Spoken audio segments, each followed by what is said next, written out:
Good afternoon all of you. आत्ताच्या solid state lecture number first मध्ये आपण काही जेई आणि नीटचे प्रॉब्लेम्स बघणार आहोत.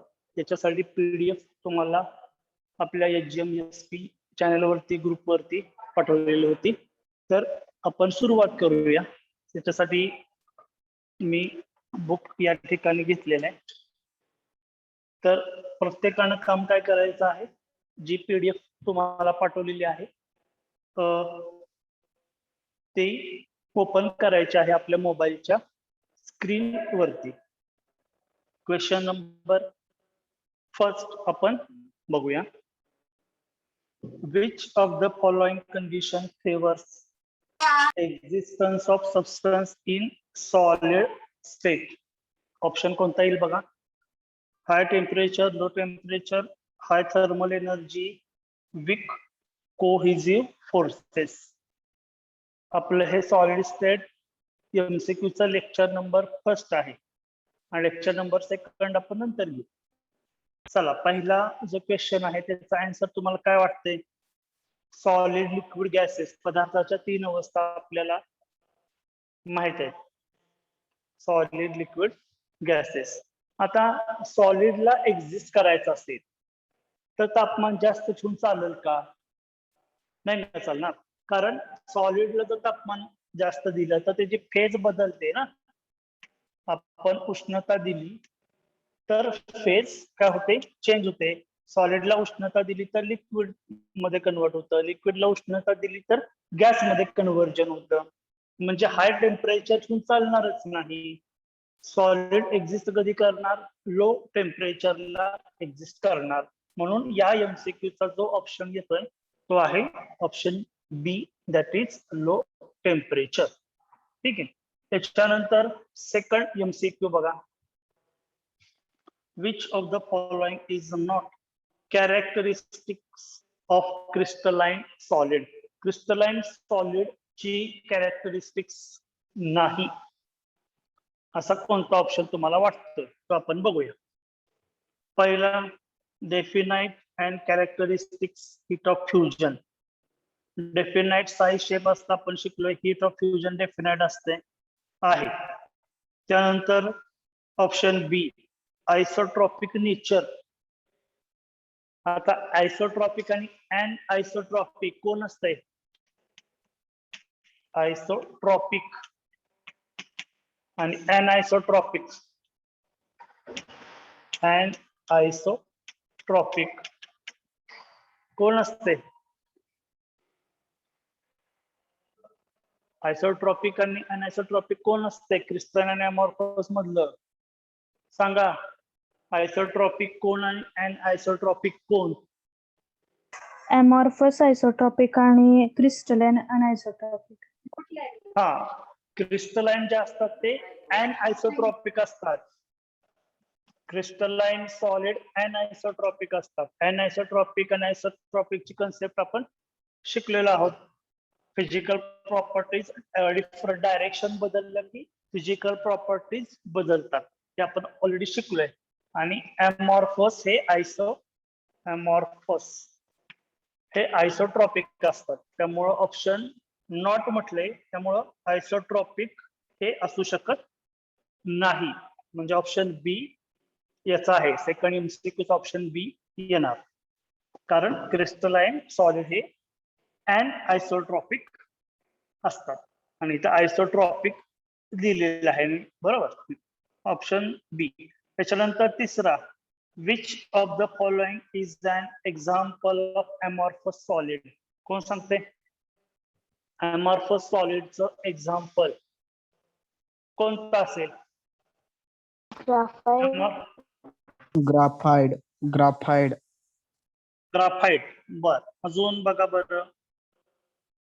ॲलम, सिलिकॉन कार्बाइड क्रिस्टलाइन आहे. ॲलम पण क्रिस्टलाइन आहे. तुरटी बघितली आपण. ग्राफाइट आणि क्वार्ट्ज ग्लास हे दोन राहतात. ए आणि बी मधलं कोणता? बी. ए आणि बी मध्ये कोणता? बी. बी, क्वाड ग्लास. हे लक्षात ठेवा. यस आहे. O2 हा अमॉर्फस येतो. त्याचबरोबर सिलिका सुद्धा एक अमॉर्फस असतो. सिलिकाला एक महत्वाचं मेजॉरिटी पॉइंट लक्षात ठेवायचा आहे तुम्ही. सिलिका एक अमॉर्फस असतो आणि त्याचा उपयोग आपल्याला कशासाठी होतो तर क्रोमॅटोग्राफी मध्ये वगैरे होतो. ठीक आहे, सिलिका हे एक माहिती असावं. Next 4. Which of the following arrangement shows schematic alignment of magnetic moment of antiferromagnetic substance? आता रेग्युलर कॉलेज ज्या वेळेला आपण घेतले सॉलिड स्टेट चॅप्टर त्यावेळेला मी 5 प्रकार घेतलेले होते. कोणते? डायमॅग्नेटिक, पॅरामॅग्नेटिक, फेरोमॅग्नेटिक, अँटीफेरोमॅग्नेटिक आणि फेरी मॅग्नेटिक. हे असे 5 प्रकार घेतलेले होते. आणि फेरोमॅग्नेटिक प्रत्येकाचे प्राईम एक्झाम्पल सुद्धा तुम्हाला चार्ट मी दिलेला होता. फेरोमॅग्नेटिक आणि अँटी फेरोमॅग्नेटिक हे एकमेकांच्या विरुद्ध असतात. Anti ferromagnetic. तर फेरोमॅग्नेटिक म्हणजे कोण असतं? स्ट्रॉंगली अट्रॅक्शन असतं मॅग्नेटिक फील्ड, कारण त्यांच्यामध्ये अनपेड इलेक्ट्रॉनची संख्या जास्त असते. आयर्न फेरोमॅग्नेटिक आहे. मग यांच्याकडे स्ट्रॉंग अट्रॅक्शन असेल तर ह्याचा विरुद्ध याचं रिपल्शन असणार. ह्याचा अट्रॅक्शन असेल तर इथं रिपल्शन असणार, म्हणजे अट्रॅक्शन नसणार. बरोबर. आणि फेरोमॅग्नेटिकच्या विरुद्ध प्रॉपर्टीज आहेत. आणि मॅग्नेटिक मुवमेंटचं पण काढलेलं होतं आपण, डायग्राम काढलेली होती. कोणता ऑप्शन वाटतोय? माईक कृपया म्यूट करावा. Option D. Option D. हा, कारण की अट्रॅक्शन आहे, रिपल्शन आहे, म्हणजे याचं मॅग्नेटिक मुवमेंट ह्याला कॅन्सल आउट झालं ना. हे आलं, हे गेलं, मॅग्नेटिक मुवमेंट कॅन्सल आउट झालं त्यांचं एकमेकांना. त्यामुळे नेट डायपोल मुवमेंट का मॅग्नेटिक मुवमेंट 0 येतो. त्यामुळे अँटी फेरोमॅग्नेटिक जो ऑप्शन इथं आपण दिसतोय ऑप्शन डी येतोय. त्याच्यानंतर next number 5. Which of the following is true about the value of refractive index of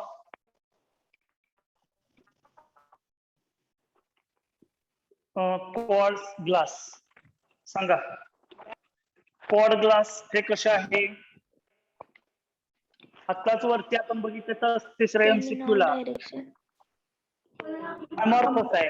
amorphous आहे. अमॉर्फसचा काय प्रॉपर्टीज आहे? सेम इन ऑल कोणतं पोत?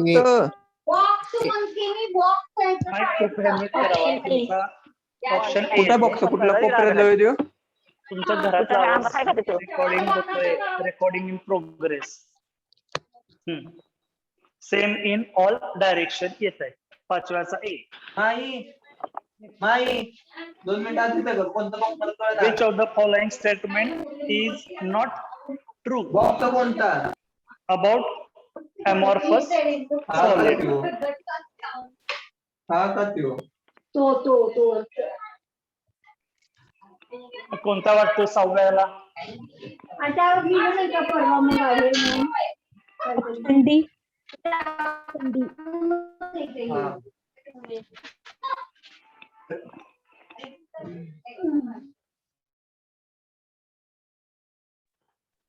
हा, 6वा जो आहे त्याला डी. अमॉर्फस सॉलिडचं अनआयसोट्रॉपिक आता आपण थेअरी मध्ये शिकलो. हा, sharp melting MCQ number 7. Sharp melting point of crystalline solid is due to. Sharp melting पॉइंटचा अर्थ काय आपण शिकलोय काय? तर फॉर एक्झाम्पल एखादं ए नावाचा क्रिस्टलाइन सॉलिड आहे, त्याचा मेल्टिंग पॉइंट आपण असं म्हटला 70 डिग्रीला मेल्ट व्हायला सुरुवात झाला. 70 डिग्रीला मेल्टिंग व्हायला सुरुवात झालं म्हणजे सॉलिडचं लिक्विड मध्ये रूपांतर व्हायला सुरुवात झाली. तर 72 डिग्रीला कम्प्लिटली मेल्ट होणार. 72 डिग्रीला कम्प्लिटली मेल्ट होणार, तर त्याला म्हणतो शार्प मेल्टिंग पॉइंट. आणि हे क्रिस्टलाइनचा असं असतोय अमॉर्फसचा कसा असतो आपण शिकलोय शार्प मेल्टिंग पॉइंटचा अर्थ. अमॉर्फसचा कसा असतो, फॉर एक्झाम्पल प्लास्टिक घेतलं किंवा बी नावाचा अमॉर्फस पदार्थ घेतला, त्याचा मेल्टिंग पॉइंट 100 डिग्री असेल. 100 डिग्रीला मेल्ट व्हायला सुरुवात झाली आणि पूर्णपणे मेल्ट म्हणजे पूर्णपणे सॉलिडचं रूपांतर लिक्विड मध्ये व्हायला त्याला किती लागले 170 डिग्री सेल्सिअस असं आहे. म्हणजे शार्प मेल्टिंग पॉइंट अमॉर्फसचे नसतात, क्रिस्टलाइनचे असतात. पुढे आता सांगा कोणता वाटतोय क्रिस्टलाइन सॉलिडचे शार्प Option मेल्टिंग पॉइंट काय असतात? हा बी. बी येतोय का? रेग्युलर, हा करेक्ट आहे. Regular arrangement of constituent particle long distance मध्ये असते, शॉर्ट डिस्टन्स मध्ये नसते. ऑलरेडी आपण थिअरी मध्ये शिकून आलेलो आहोत. रेग्युलर अरेंजमेंट असते क्रिस्टलाइन पदार्थाची, अशी लॉंग चेन अरेंजमेंट असते क्रिस्टलाइन पदार्थाची, लॉंग रेंज असते, शॉर्ट रेंज नसते. अमॉर्फसची कशी असते, ते 2-3 सलग आहेत, मध्ये गॅप, पुन्हा 2, पुन्हा गॅप, असे 2, पुन्हा 1, 2, 3 या पद्धतीनं शॉर्ट टर्म अरेंजमेंट आहे. 3चा गट, 2चा गट, 2चा गट, हे शॉर्ट टर्म अरेंजमेंट असते अमॉर्फसला.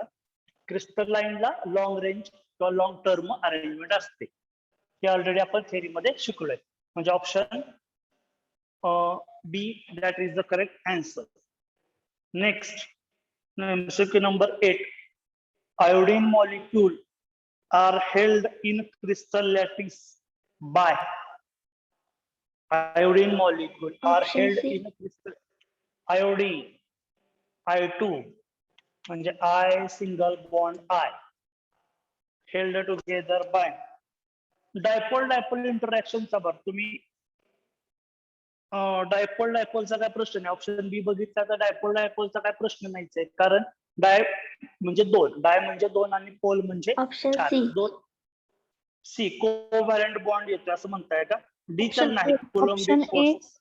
Option A London. Option A. A किंवा सी सांगा. ए. ए. Option A. बर आता Option A. प्रायोरिटी बघा. हा बर ठीक आहे. आता प्रायोरिटी बघा कशी असते ती. तुम्ही 11वी मध्ये nature of chemical bond chapter आपण ज्या वेळेला शिकलो त्यावेळेला आपण Cl single bond Cl sharing केलं. ह्या क्लोरीनचे atomic number 17, electronic configuration 287, valence electron 7 आहेत, म्हणजे मी डॉट काढले होते 7, 2, 4, 6 आणि 7वा. तसंच दुसऱ्या क्लोरीनचा पण 7च, व्हॅलेन्शियल इलेक्ट्रॉन 7 आले आणि ह्या 2 इलेक्ट्रॉन एकत्र आला, पार्टनरशिप केली तर ते काय बनतंय, कोव्हॅलेंट बॉन्ड तयार होते. मग आयोडीनच्या पण शेवटच्या कक्षेत 7च इलेक्ट्रॉन असणार, कारण की हॅलोजन आहे. बरोबर. मग कोव्हॅलेंट बॉन्ड सी ऑप्शन का नाही? कोण सांगते? तुम्ही ए ऑप्शन म्हणताय, सी ऑप्शन का नाही? क्लोरीनचा कोव्हॅलेंट बॉन्ड असू शकतो, फ्लोरीनचा असू शकतो, ब्रोमीनचा असू शकतो, आयोडीनचा कोव्हॅलेंट बॉन्ड काय नाही? प्रायोरिटी कशी असते, हा कोव्हॅलेंट बॉन्ड आहेच, परंतु काय आयोडीन काय म्हणतो त्याला, आकाराने मोठा आहे. साईज ऑफ आयोनिक साईज कशी असत्या, ग्रुपमध्ये इन्क्रीज होत्या. फ्लोरीन पेक्षा क्लोरीन मोठा आहे, ब्रोमीन मोठा आहे आणि आयोडीन मोठा आहे. आयोनिक साईज मोठी आहे, भागीदारी तर होणार, कोव्हॅलेंट बॉन्ड तर आहेच नंबर 1, परंतु तो बॉन्ड कसा राहणार, वीक राहणार. तो बॉन्ड कसा राहणार, वीक राहणार. म्हणजे आपल्याला मोस्ट ऑथेंटिकेट आन्सर द्यायचं असेल तर डिस्पर्शन फोर्सेस किंवा लंडन फोर्सेस याच्यामध्ये एक्झिस्ट करणार. म्हणून आयोडीन जो आहे तो लंडन फोर्सेस हा आपण ऑप्शन ए म्हणून सिलेक्ट करायचा, सी ऑप्शन सिलेक्ट करायचा नाही. ठीक आहे. MCQ number 9. Which of the following is network solid? Which of the following is network solid? C. Option C. Option C diamond आहे. कार्बनला 4 कार्बन अटॅच असतात. आपण शिकलो sp3 हायब्रिडायझेशन असते कार्बनच्या डायमंडचं आणि ग्राफाइटचं असतं sp2 हायब्रिडायझेशन. हे ऑलरेडी आपलं शिकून झालंय. त्यामुळे 3 नेटवर्क बसतं डायमंडचं. ठीक आहे. Option C. यानंतर which of the following solid is not an electrical conductor? Not an electrical conductor. Electrical conductor नाही असा कोण आहे बघा. ABCD दिलेत आणि खाली ऑप्शन दिलेले आहे. इलेक्ट्रिकल कंडक्टर नाही. आता याच्यामध्ये मला असं बनायचं AMG, BTIO, CI2 आणि DH2O. वॉटर तर Option C. नसणारच, म्हणजे डी तर मला पाहिजे. डी इलेक्ट्रिकल कंडक्टर नाही, Option मला C. D Option C. C. हा, ऑप्शन सी. आयोडीन का बरं तुम्ही पकडला? म्हणजे सी किंवा डी मधला तुम्ही कारण की H2O सॉलिड तर इलेक्ट्रिकल कंडक्टर नाही, म्हणजे प्रत्येक डी तर मला ऑप्शन मध्ये पाहिजेच. मग डी ऑप्शन असणारे फक्त दोन आहेत, ऑप्शन सी आणि ऑप्शन डी असेच आहेत. ए बी वाले ए आणि बी ऑप्शन कट झाले. मग तुम्ही सी कुठल्या बेसिसवर निवडला? I2. बरं, I2 मान्य केलं. आयोडीन काय असतात? आयोडीनचे क्रिस्टल्स असतात, आयोडीनचे खडे असतात. ते काय इलेक्ट्रिकल कंडक्टर दाखवत नाहीत. आपण प्रॅक्टिकल 11वी मध्ये 10वी मध्ये तुम्ही शाळेत पण केलेलं असेल त्याचं सबलिमेशनचं प्रॅक्टिकल, त्यामुळे ते काय कंडक्टिव्हिटी दाखवतच नाही. मग मला मान्य केलं सी आणि डी तर इलेक्ट्रिकल कंडक्टर्स नाहीत. मग बी पण नाहीये का? बी का नाही?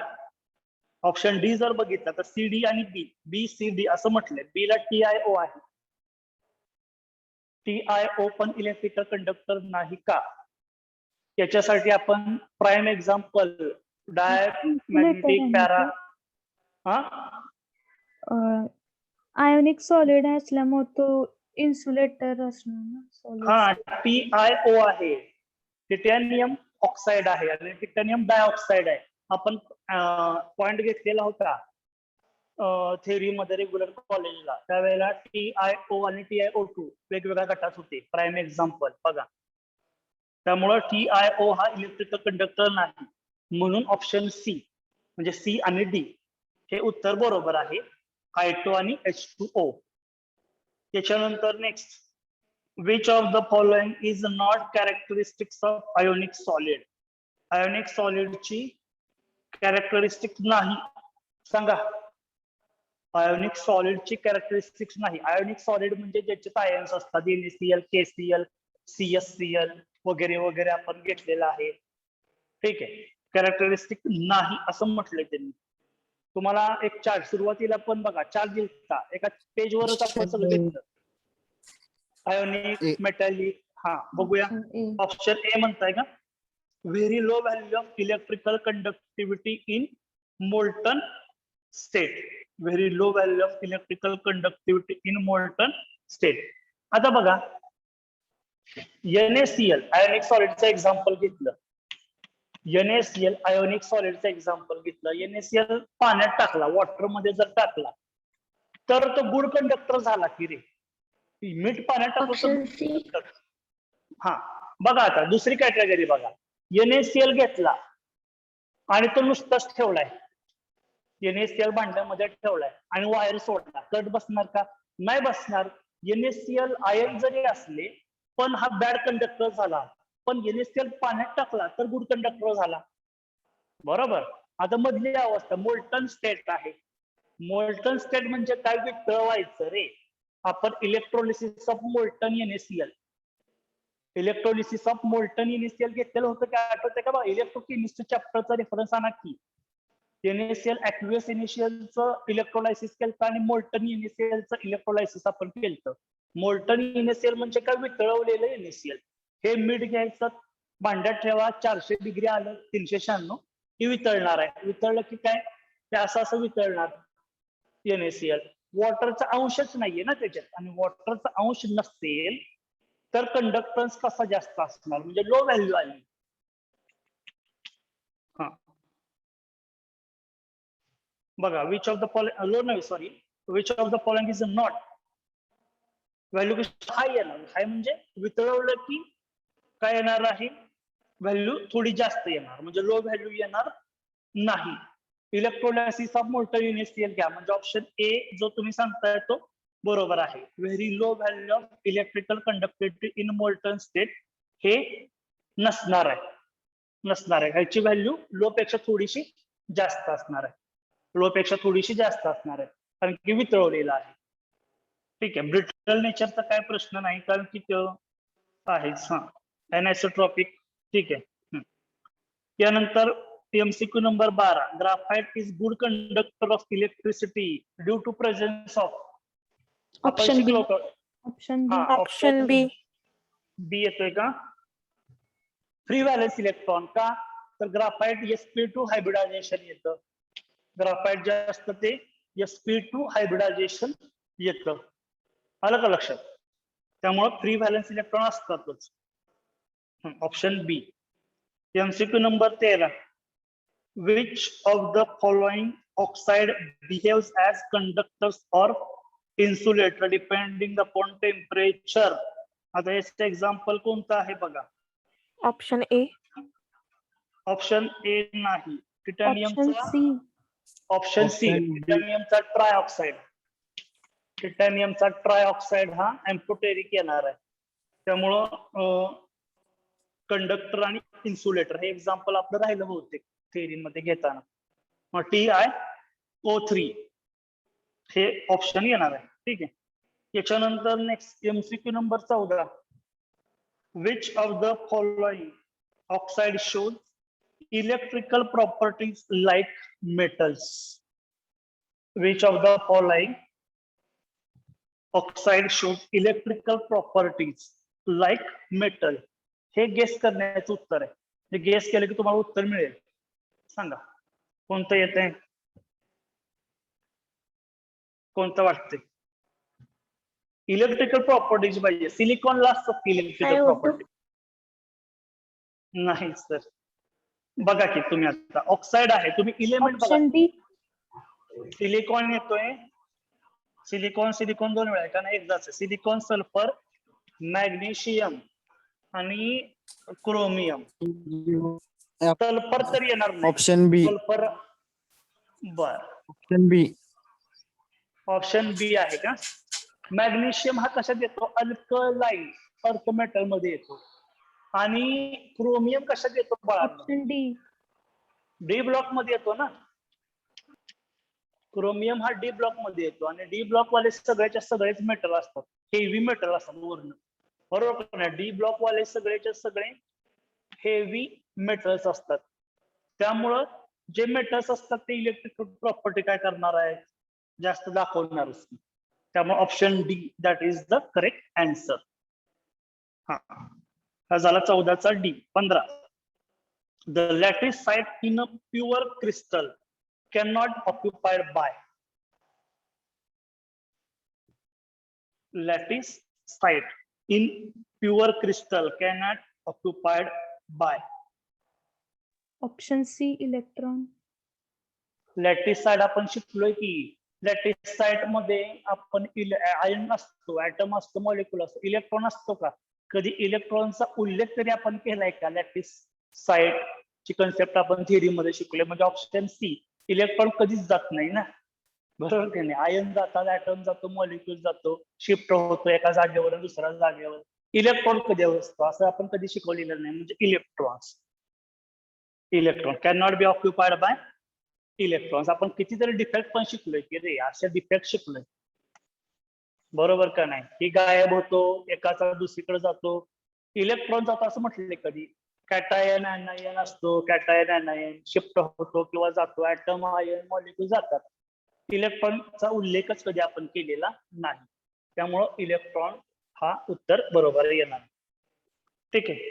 Graphite can not be classified as. Graphite can not be classified as. सांगा. Ionic solid. सॉलिड.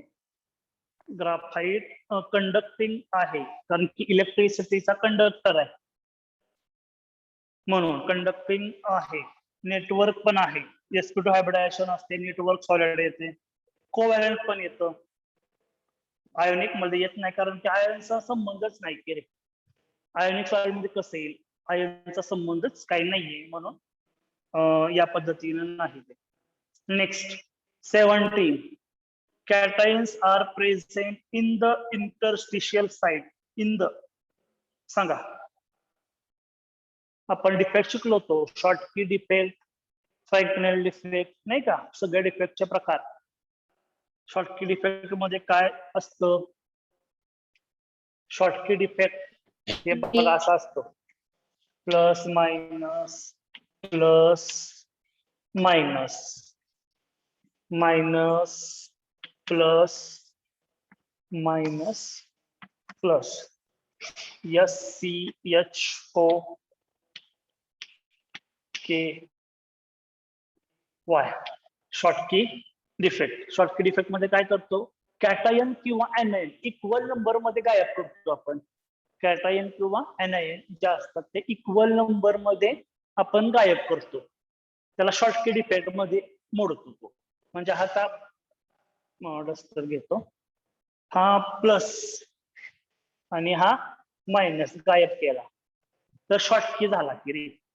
आणि फ्रँकनेल डिफेक्ट मध्ये काय, फ्रँकनेल डिफेक्ट मध्ये काय असतं, हा प्लस किंवा मायनस आता प्रकट केला. फ्रँकनेल डिफेक्ट, फ्रँकनेल डिफेक्ट मध्ये काय असतं शिकवलेलं होतं, ह्या एनायनला इथं बसण्याचा कंटाळा आला किंवा या कॅटायनला इथं बसण्याचा कंटाळा आला, इथं चेंज उठला आणि करतो. इथं जागा मिळाली, Change पोझिशन बदलली.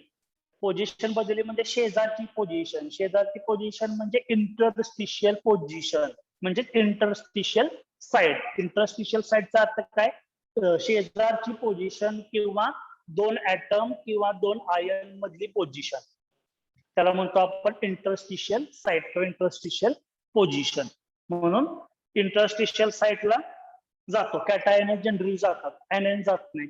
का, कॅटायनचा आकार लहान असतो, एनायन मोठे असतात. आपण थेअरीमध्ये शिकलोय कॅटायन काय करतात, एनायन पॅकिंग करतात आणि कॅटायन व्हाईड मध्ये राहतात. हे शिकवताना असं शिकवलेलं होतं की डब्यामध्ये लाडू भरलेत म्हणजे ते एनायन झाले, आणि त्याच्यामध्ये जर बदाम टाकलं, काजू टाकलं, हे छोटे छोटे असतात ते कॅटायन असतात. म्हणजे पॅकिंग करतात एनायन आणि व्हाईड मध्ये राहतात कॅटायन. अशा पद्धतीनं फ्रँकनेल डिफेक्ट आपण शिकलेलं होतं.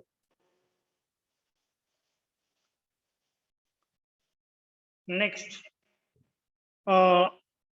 नंबर 18. आता हे यायला पाहिजे तुम्हाला.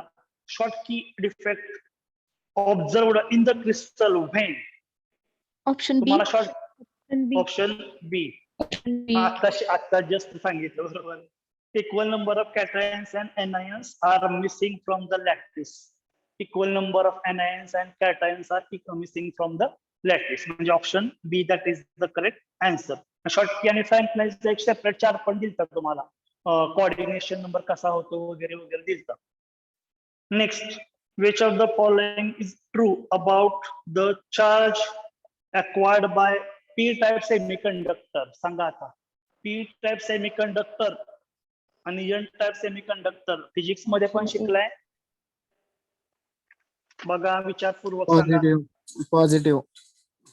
P for positive, option A बरोबर आहे. चला नेक्स्ट, MCQ नंबर 20.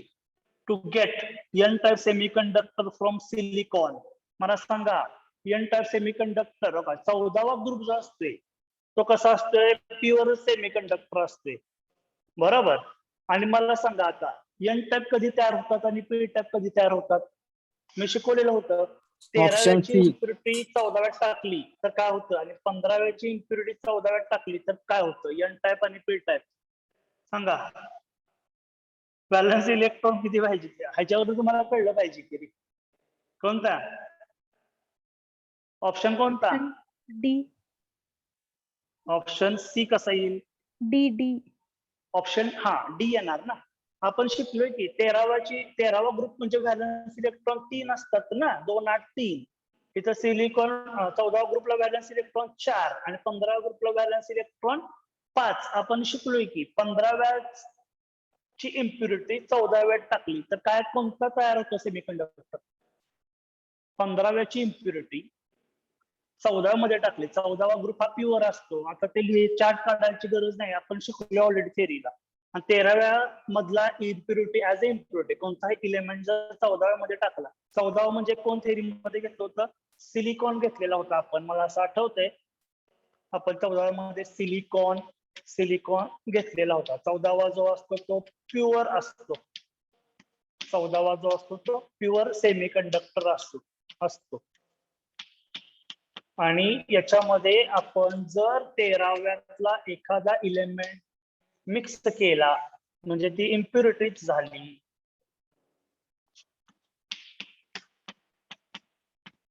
भरपूर काढलं मी आता हे. बघा हा 14वा ग्रुप आहे. मग 13व्याचा इलेमेंट कोणताही सांगू शकतो आपण, बरोबर का नाही? 13व्याचा आणि 15व्याचा पण सांगू शकतो, नायट्रोजन, फॉस्फरस, आर्सेनिक, बरोबर का नाही? तर आर्सेनिक मिक्स केला 15व्याचा इलेमेंट एस, तर काय झाली? इम्प्युरिटीज आपण ऍड केली, म्हणजे एन टाइप सेमीकंडक्टर, आणि 15व्याचा म्हणजे व्हॅलेन्स इलेक्ट्रॉन 5, म्हणून option D. Next, total number of tetrahedral void in face centred unit cell सांगा. शिकवलंय आपण. Option B. Option B, very good, 8. Option B that is the correct answer. Option B. चला next, which of the following defect point defect shows AG BR crystal. बघा JEE साठी लिहून दिल तर star पण केलेला होता. काय ऑप्शन सांगा? Option A. Option A. Option ए मध्ये ए आणि बी मी सांगितलेलं होतं बघा. AGBR एकमेव एक्झाम्पल आहे बघा, थेरीसाठी सांगितलेलं होतं, जो दोन्ही पण डिफेक्ट दाखवतो. थेरी मध्ये शिकवताना माझं वाक्य असंच होतं, AGBR हा एकमेव आहे की तो शॉर्टकी डिफेक्ट आणि फ्रँकनेल डिफेक्ट दोन्ही पण दाखवतो. त्यामुळे ऑप्शन ए म्हणजेच ए आणि बी, शॉर्टकी डिफेक्ट अँड फ्रँकनेल डिफेक्ट, बरोबर आहे ऑप्शन ए. चला, which of the following pair most efficient packing is present सांगा. आता सगळ्यात जास्त पॅकिंग 1 डायमेन्शनल, 2 डायमेन्शनल, 3 डायमेन्शनल, तुम्हाला कोणतं वाटतं? इफिशियंट पॅकिंग कोणतं असेल? 1 डायमेन्शनल इफिशियंट असेल का? बघा आपण सुरुवातीपासून जाऊया. 1 डायमेन्शनल म्हणजे एक्स ऍक्सिस वरती इफिशियंट आहे का? नाही. 2 डायमेन्शन म्हणजे पुन्हा वाय ऍक्सिस वरती गेलो असं, म्हणजे हे पण इफिशियंट नाही ना. जमिनीवरती चेंडू, एक लाईन काढली चेंडूची एक्स ऍक्सिस, 2 लाईन काढल्या वाय ऍक्सिस, आणि वरती आलो तर 3 डायमेन्शन. 3 डायमेन्शन मध्येच इफिशियंट असणार. मग 3 डायमेन्शन मधलं कोणतं इफिशियंट आलं सांगा? 3 ऑप्शन बी. डायमेन्शन मधलं option B, hexagonal close packing and cubic close packing. आपण शिकलो का नाही, CCP SCP, ते option B, hexagonal close packing आणि cubic close packing, option B. त्याच्यामध्ये पण टाईप आपण घेतलेले होते, कोऑर्डिनेशन नंबर वगैरे आपण त्यावेळेला डिटरमाइन केलते. ठीक आहे, ऑप्शन बी. चला, the percentage of empty space in the body centred म्हणजे BCC मध्ये सांगा, हे काढल्या थेरी मध्ये. 32. Option C 32. 32 म्हणजे ऑप्शन सी हा याचा येणार आहे, 32. Next, which of the following statement is not true about hexagonal close packing? खोटा आहे स्टेटमेंट. SCP मध्ये कोणतं? पहिला, कोऑर्डिनेशन नंबर 12 असतो, काढला होता की आठवतंय का? SCP चा कोऑर्डिनेशन नंबर 12 असतो दोघांमध्ये. कोणामध्ये? AB type, ABC, ABC type, AB, बरोबर का नाही? आणि ABC, ABC टाइप या दोघांमध्ये कोऑर्डिनेशन नंबर 12 असते 3D मध्ये. त्यामुळे हा स्टेटमेंट बरोबर आहे. 74% पॅकिंग आहे, हे पण बरोबर आहे. 4th लेअर एक्झॅक्टली अलाइन्ड, हे कसं? डी चुकीचं आहे. Tetrahedral void of the second layer covered by sphere of third layer, बरोबर आहे की? आपण काय करतो, दुसऱ्या लेअरला टेट्राहेड्रल वॉइड झाकतो आणि तिसऱ्या लेअरला ऑक्टाहेड्रल वॉइड झाकतो, म्हणजे तिसरं ऑप्शन बरोबरच आहे, चुकीचा नाही. मग चुकीचा कोणता आहे? चौथा, डी मधला बघा. In this arrangement sphere of the 4th layer, चौथी लेअर ही तिसऱ्या लेअर साठी fourth layer are exactly aligned with those of first layer. पहिल्या लेअर सारखी चौथी लेअर असते असं काय नसतंय, त्यामुळे चुकीचं आहे. आपलं आता माझ्याकडं मॉडेल्स नाहीत, नाही तर डबल दाखवलं असतं मी, पण तुम्ही त्या थेरी मध्ये तुम्हाला दाखवलेलं होतं मी सगळे बॉल स्टिक्स मॉडेल. ठीक आहे. Next, 26. In which of the following structure coordination number of cation and anion in the packed structure will be same? सांगा. यासाठी कोऑर्डिनेशन नंबर माहिती पाहिजे. आणि बघा 11वी मध्ये एक पॉइंट होता कुठला? स्टेट्स ऑफ मॅटर चॅप्टर मध्ये ion dipole interaction, the force of attraction between ion and polar molecule. याच्यामध्ये मी एक तुम्हाला 11वीत असताना प्रश्न विचारलेला, आठवतंय का? बघा, Na हा वॉटर बरोबर 6 बॉन्ड तयार करतो, आणि सीएल सुद्धा वॉटर बरोबर 6च बॉन्ड तयार करतो. आणि मी विचारलेलं होतं किंवा एक बॉन्ड का करत नाही, 2 का करत नाही, 3 का करत नाही, 6च का करतो, 6 वरती का शिक्का मारलाय का? त्यावेळेला आपण उत्तर याचं दिलं की कोऑर्डिनेशन नंबर या दोघांचा पण 6 असतो, Na प्लसचा आणि सीएल मायनसचा. कोऑर्डिनेशन नंबर दोघांचा सेम असतो. त्यामुळं बघा आता कोऑर्डिनेशन नंबर सेम आहे, तर ऑप्शन ए जर पहिलाच बघितला, CL minus anion from FCC lattice and Na plus ion occupy all the octahedral voids in the unit cell. Option A हा बरोबर येतो, कारण कोऑर्डिनेशन नंबर सेम आहे. सीए प्लसचा वेगळा, एफ मायनसचा वेगळा आहे. आणि ज्याचा कोऑर्डिनेशन नंबर सेम येतो त्याचा ऑक्टाहेड्रल वॉइड कशा असतात, आयन जे असतात ते ऑक्टाहेड्रल वॉइड मध्ये ऑक्युपाय होतात. का तर ऑक्टाहेड्रल वॉइड बनतो कसा, थेरी मध्ये शिकलोय बघा. टेट्राहेड्रल वॉइड कसा बनतो, 3 चेंडू च्या मधनं जर बघितलं तर गॅप दिसतो, आणि त्याच्यावरती आपण काय करतो, एक चेंडू ठेवतो. बघा की 3 बॉल लावा, की जमिनीवरती 3 बॉल लावा, तुम्हाला खाली मधल्या स्पेस मध्ये बघितलं फरशी दिसणार. आणि ते झाकण्यासाठी तुम्ही काय करताय, चेंडू वरती ठेवला का नाही, म्हणजे 4 ऍटम पासून बनला. बरोबर.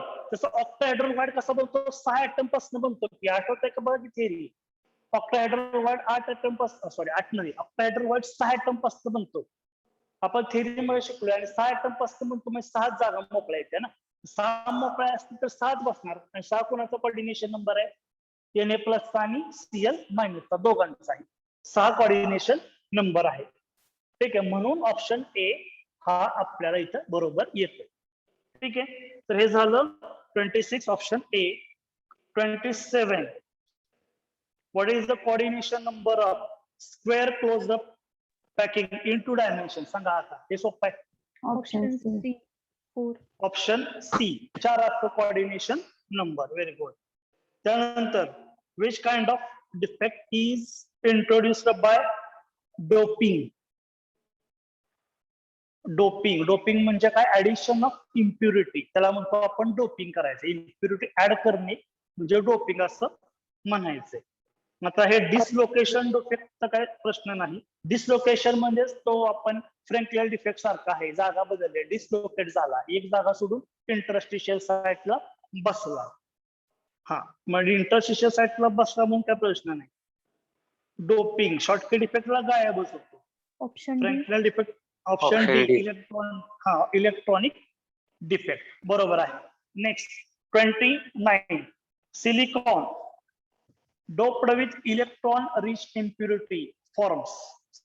सांगा आता, electron rich impurity forms. C आणि डी चा तर काय प्रश्न नाही. Insulator, intrinsic conductor, semi conductor वगैरे नाही. ए टाइप किंवा एन टाइप सांगा. इलेक्ट्रॉन रिच इम्प्युरिटी, इलेक्ट्रॉन जास्त 15 ग्रुप मध्ये असतं ती. B option, N type semi conductor. Very good. Next, which of the following statement is not true? Not true, खोटा आहे. Paramagnetic substance weekly attracted towards magnetic field. बरोबर आहे. Paramagnetic म्हणजे unpaired electrons असतात, त्यामुळे मॅग्नेटिक फील्ड कडे weekly attraction असतं.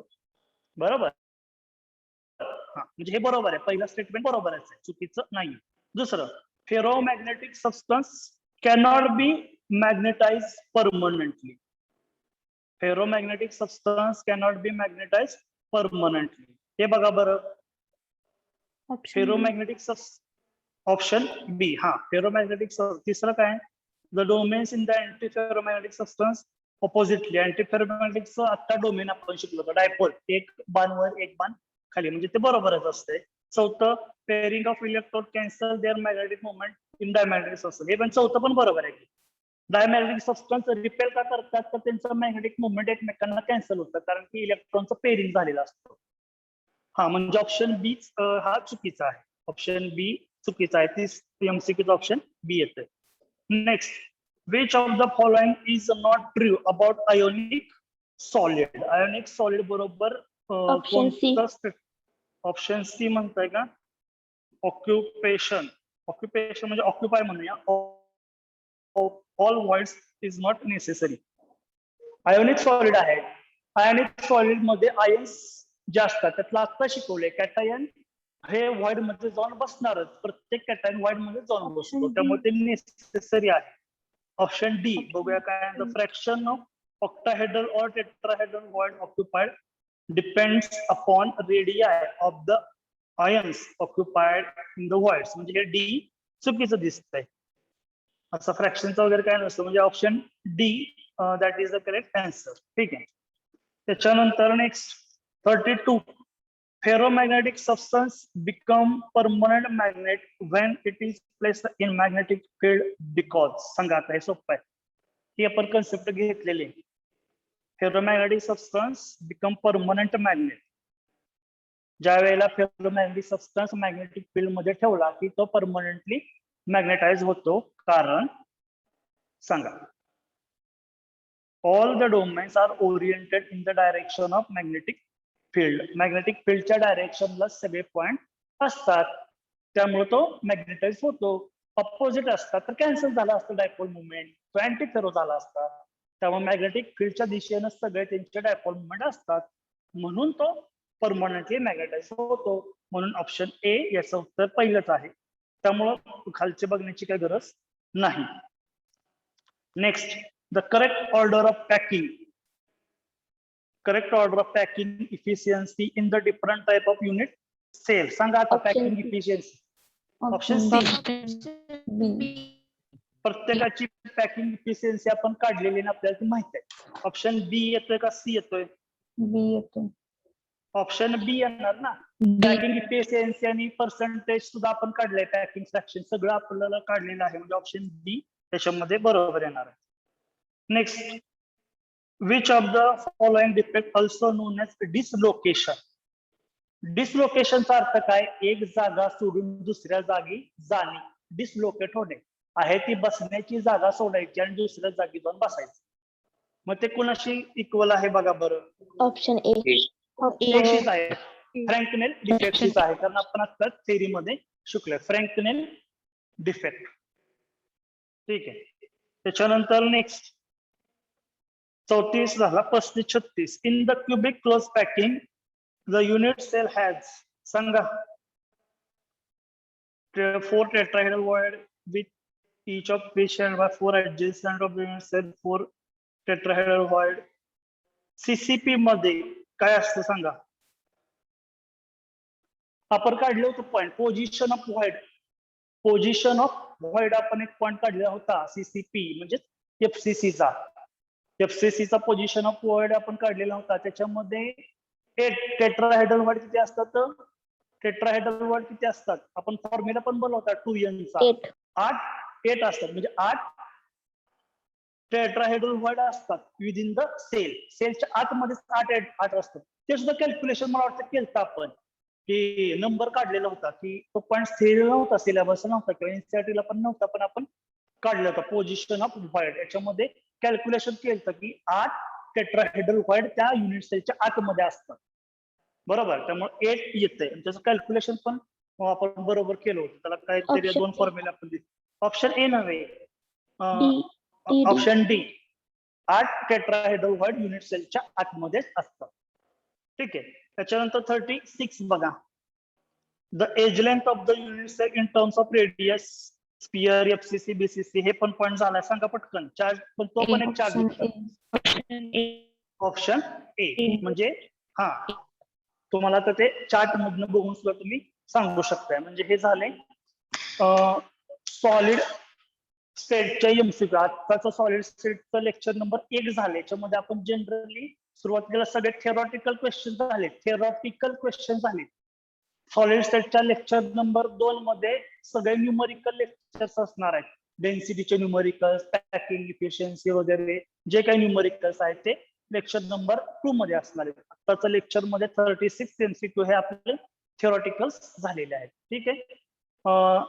अजून काही शंका असेल तर तुम्ही मला विचारू शकता. Thank you for coming.